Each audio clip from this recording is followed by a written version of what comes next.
body and grinding down the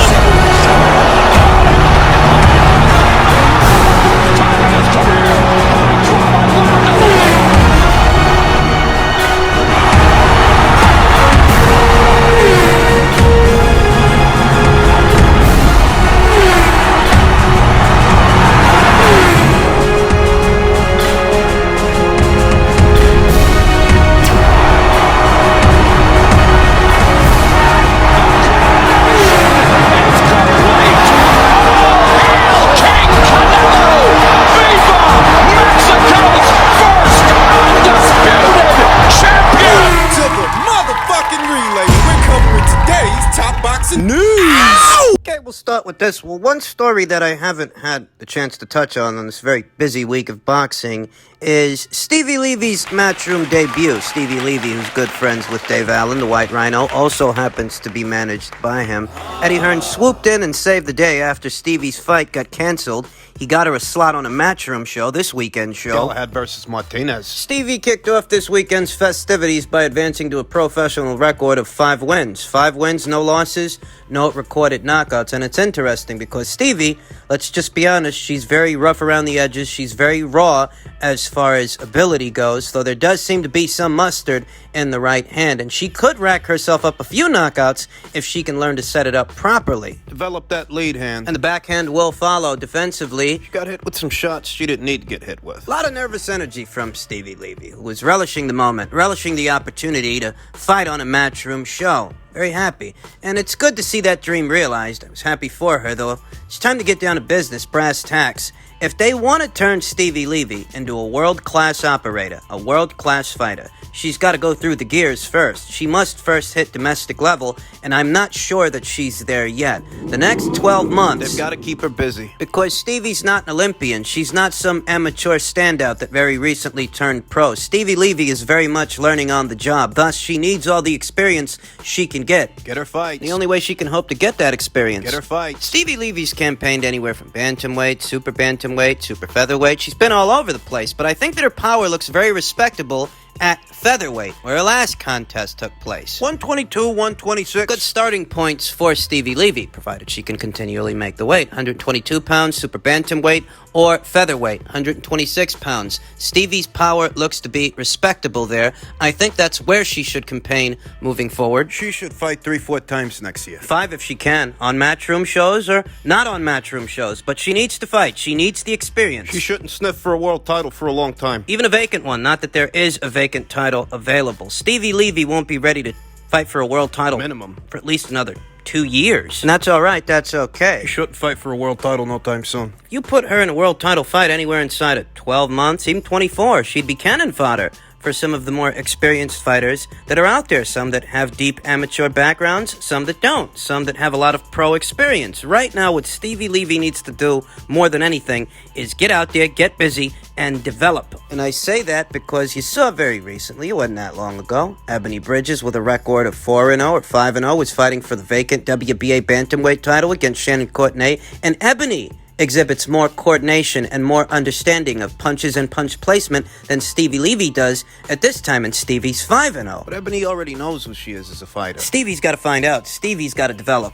She's a diamond in the rough, this one, because people have really taken a liking to Stevie Levy. The camera loves her. She's a firecracker, very energetic. She has the desire to be better. Which is very important. You know the old saying, hard work beats talent when talent doesn't work hard. And Stevie Levy, maybe she's not the most talented, but she seems to be a hard worker, and that's what it's going to take. It's going to take work. This could be a world-class operator, but it's going to take time, and it's going to take fights. Experience itself is the best teacher, and it just so happens that that's what Stevie needs. More pro experience, more pro fights. I expect she should fight at least 3 times next year, though ideally it would be 3 to 4, maybe even 5. As many times as she can get out there and fight someone, polish those skills, that's as many times as she should get out there. Congratulations to her for advancing to a professional record of 5-0. I'm sure most of you have heard by now, it's all over the place. I just did a live stream on it. Canelo Alvarez's trainer and manager, Eddie Reynoso, has announced at the WBC convention that Canelo wants to move up to cruiserweight and challenge WBC champion Lunga Makabu in his next fight in May. The WBC have approved this, so Canelo will fight to become a 5-weight champion. I support this move, I do, but there are those out there that don't. There are those out there who feel like peanuts. It's a small group of guys. We're gonna compartmentalize this and focus on this aspect of the conversation. The part where there are guys that are actually trying to criticize Canelo Alvarez for attempting to do what many of his contemporaries dare not do. Peanut says, I don't give a fuck what y'all say. Canelo continues to take easy routes. Fuck y'all, you don't think otherwise. KTSE for Canelo, UNIGGAZ have for every other fighter, y'all say ducking somebody.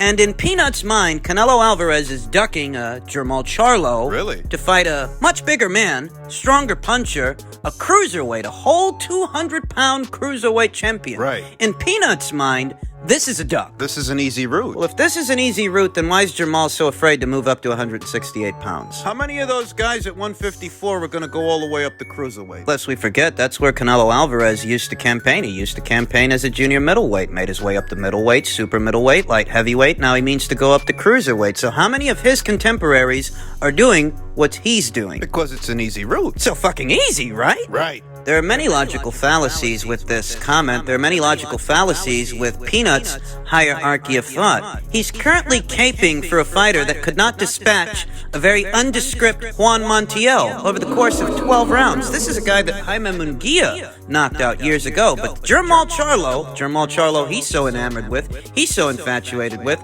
the guy he's capping for, he just fought that Juan Montiel earlier this year. He couldn't put him away.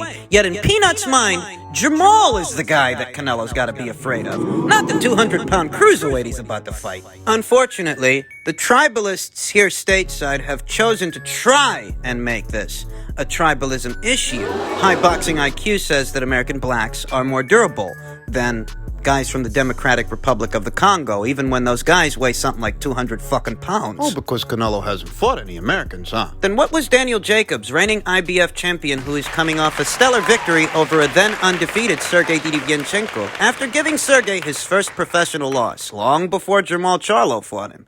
Who did Danny fight after that? Canelo Alvarez. What, he's not American enough for you? Danny Jacobs has faced more of the who's who fighters at 160 pounds comparatively than Jermall has. He fought Sergio Mora 2 times. He beat Peter Quillen in a round. He gave Sergey Didivianchenko his first professional loss. He even swapped punches with Gennady Golovkin. Gave him a really hard fight. High boxing IQ ain't got a high IQ. That much is obvious. Daniel Jacobs gave Sergey Didivianchenko his first professional loss. Peter Quillen his first professional loss. He beat Sergio Mora 2 times. And he gave Gennady Golovkin a hard fight. And that's a guy that Canelo Alvarez fought, which makes this narrative... How many guys like that has Jermall fought at middleweight? None. Nada. Zero. Negative. That's how many. But we're supposed to believe that Canelo Alvarez is seeking refuge at cruiserweight against a 200-pound guy, a reigning WBC champion, to get away from Jermall. Give me a break. Pointing out these logical fallacies is as easy as shooting fish in a barrel. We've done it a million times here on the channel. But if you really want to get to the heart of the matter, and what's really at work here, why it's happening, it's... Yeah, a guy like Jermall Charlo don't stand out to Canelo Alvarez. Canelo don't gain nothing out of fighting that guy. It's not like Jermall has a belt that Canelo is looking to unify the way that Caleb Plant did. And Jermall Charlo, there's no financial incentive in fighting him. Same applies to Demetrius Andrade. In a fight with either of those two guys, it would be Canelo Alvarez bringing all the finance to the fight, all of the revenue to the situation because of his adoring public, the kind of adoring public that those two guys don't have. That's why they're chasing him, because what they really want is for Canelo Alvarez's fans to finance their retirement funds, their retirement plans. They don't have an audience like that of their own. If they did, they wouldn't be the ones chasing Canelo. Canelo would be the one chasing them. Why don't they have an audience? I'll tell you why. It's because those are the guys that are on easy street. They're the ones that have been playing it safe. Contrary to Peanut's opinion, it's Jermall Charlo that's been preserving himself. It's Jermall Charlo that won't fight any of his contemporaries. He won't fight David Benavidez. He won't fight Demetrius Andrade. He hasn't fought the fights. And Canelo Alvarez, he has. That's how he got that adoring public. The Floyd Mayweather Jr. fight, the Lara fight, the Cotto fight, the Golovkin fights, the Jacobs fight. Those other guys don't want to risk anything. Where Canelo Alvarez, he already has. He already fought in those risky fights, and that's how he got that paying public, that audience. That's what it took for him to be involved in risky situations where maybe he won't win. At least in one instance he didn't. The Floyd Mayweather Jr. fight. Whereas Jamal wants to sit on his hands, play it safe, preserve himself in the hopes that he can win the Canelo Alvarez sweepstakes, all the while not realizing That doesn't endear him to the public. playing it safe, fighting only once this entire year, while the cash cow of boxing squeezed in 4 fights in just 11 months and managed to go undisputed. Jamal Charlo fought only once. Only once, and it was against a fucking nobody, and you expect us to feel sorry for him? These guys don't get it. You're not in a power position with Canelo Alvarez. The public isn't on your side. The paying public. And the reason the paying public isn't on your side is because you haven't fought the fights the way Canelo did, the way Gennady Golovkin did to some extent. He fought David Lemieux. He fought Daniel Jacobs. He fought who he had to fight in the middleweight division. Jamal hasn't. He's not endearing himself to the paying public, going about his career the way he is. He was offered $7 million to unify titles with Demetrius Andrade in a one-off situation, and he rejected it. Afterwards, Demetrius Andrade, he offered to cross over to Showtime, to Jamal's neck of the woods, and still, No fight. Jamal's people didn't want to pay for it. You're expecting us to feel sorry for him. These fighters that guys like Peanut like to cape for, what they're not understanding is that the paying public, they're not on their favorite fighter's side. They're on Canelo Alvarez's side because he's already made his bones. He's already earned his stripes, earned the right to choose by doing things that guys like Jamal won't do. Canelo's willing to pack on 32 pounds to become a 5-division champion, whereas Jamal, he won't put on an extra 8 pounds to see what he can do at super middleweight. The guy that goes by the name of Jarrell Ellerby, he's not impressed by this. He says, so tired of pointless accomplishments to boost the record. I can understand becoming undisputed in a weak division, but moving up to cherry-pick fighters is just the most cowardly way of becoming great. And what would this guy call Juan Montiel? Was that Jamal Charlo taking a risk? Brandon Adams. Hennis Dogan. Is that Jarrell's idea of Jamal shooting for greatness, or is it that Jarrell views a fighter like Jamal Charlo through rose-tinted lenses? He might have his reasons, but the paying public, guys like me and you, we don't care what his reasons are. We don't care about Jamal Charlo. If Jarrell Ellerby and other guys like him would have supported Jamal the way he needs to be supported by buying his pay-per-view when he was on pay-per-view last year, then perhaps he could have become a financial incentive that stood out to the likes of the Canelo Alvarez, giving Canelo a reason to look at him in the first place, because he doesn't have anything for Canelo Alvarez. When? Perhaps if Jarrell Ellerby and other guys like him would have supported Jamal Charlo by buying his fight, well, maybe then we'd be cooking with rice. But guys like Jarrell, all they really do is sit on social media arguing in favor of fighters that the rest of the boxing community don't give a fuck about. And why don't the boxing community give a fuck about it? Because they don't fight the fights. Jamal never fought Daniel Jacobs. He never fought Demetrius Andrade. He won't fight David Benavidez, and you expect us to feel sorry for him. Fuck him.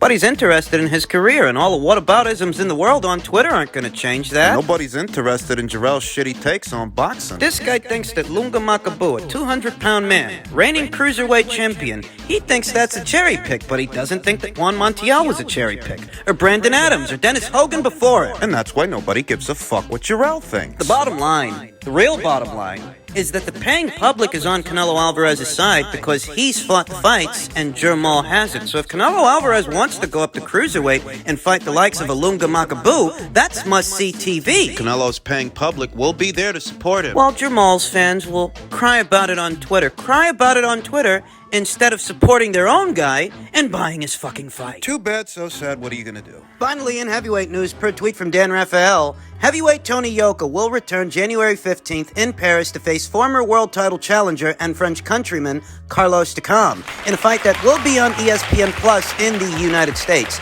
A step up for Yoka, as Takam is always tough. And this isn't who I thought Tony would end up fighting in his very next fight. I expected him to face Martin Bacol. The feeling was that Martin Bacol was the next guy that Tony was going to be fighting, though I'm not complaining. For a guy in Tony Yoka's position, Carlos Takam very much is a step up in class, a step up in competition, a step up from a Johan Duapa, a Christian Hammer, To Peter Milas. though that does beg the question, who will Martin be facing in his very next fight? Because before he was tabbed to face Tony in Tony's next fight, he was supposed to be fighting Filip Hrgovic. Philippe hasn't had much luck securing opponents. Even ones with low profiles like Martin Bacol, who's a capable heavyweight. Very interesting fight for Philippe. Though all the same, he's not a marquee guy to where making a fight with him should be all that big a deal, should be all that big of an issue. And if Tony's facing Carlos, who will Martin be facing? Will talks resume for a Bacol versus Hrgovic fight. Back to Yoka versus Takam. This fight is set to take place in Gay Paris over there in France. It seems that Tony Yoka is not going to be getting that passport out. He's not going to be boarding that plane to make his official top-ranked debut, though it does seem like he's still in bed with them because they're going to be syndicating his fight by way of ESPN Plus here stateside. For the American boxing fans, what that communicates to me is that that relationship still exists, and it is an eventuality. Otherwise, why would they be showing his fight? Tony Yoka fought 2 times last year. 2 times at the very height of the pandemic. He fought in September, he fought in November. He fought 2 times this year. So he hasn't squandered the time. More and more I get the sense that Tony wants to be based out of his native France. He doesn't actually want to have to uproot and migrate over to America because his core supporters aren't here. He's a French national himself. Why would he want to leave his home country? That is, why would he want to if he doesn't have to? What are you going to do? Relocate to Texas and be based out of America moving forward, where you'd be fighting on undercards here stateside as opposed to headlining in your own neck of the woods, in your own backyard? Anthony Joshua became the massive draw that he became domestically. He did it in his neck of the woods, not somebody else's. Fighters like Anthony Joshua, Ryota Murata, Naoya Inoue. They're a prime example that boxing is a global sport. Even Kubrat Pulev in his heyday was a ticket seller over there in Bulgaria. I understand the hierarchy of thought in Tony Yoka continuing to be based out of his native France because that's where his core supporters are. If he's got fans, that's where they live, and that's where they can show up to his fights, purchase a ticket. Look at Tim Tszyu, who was in action earlier today in the land down under, and look at how many people showed up to his fight. Tim Tszyu doesn't even have a belt yet, so if you can amass that kind of following domestically, perhaps it behooves you to stay put, stay where you are. You want to go to America to fight on undercards? Because that's what would happen. Carlos Takam very much is an acid test for Tony Yoka. It will test his jab, his ability to control the distance by sticking out that lead hand, as Carlos Takam is a guy who likes to crowd guys, get all inside of their wheelhouse. Tony's going to have to use that jab, use those legs to maintain distance throughout in order to set up the power shots, as well as It takes world-class power to knock out Takam. and world-class skills to work around him. Because he's experienced, he's durable, and he's game. He ain't no finesse fighting kind of fighter. If you're opposite the ring, Carlos Takam, you're in for a rough night. And Tony might be in January. So once again, I'm not against the fight. I'm all for it. It's an interesting opponent choice to kick off the year. And let's see what happens when Yoka meets Takam.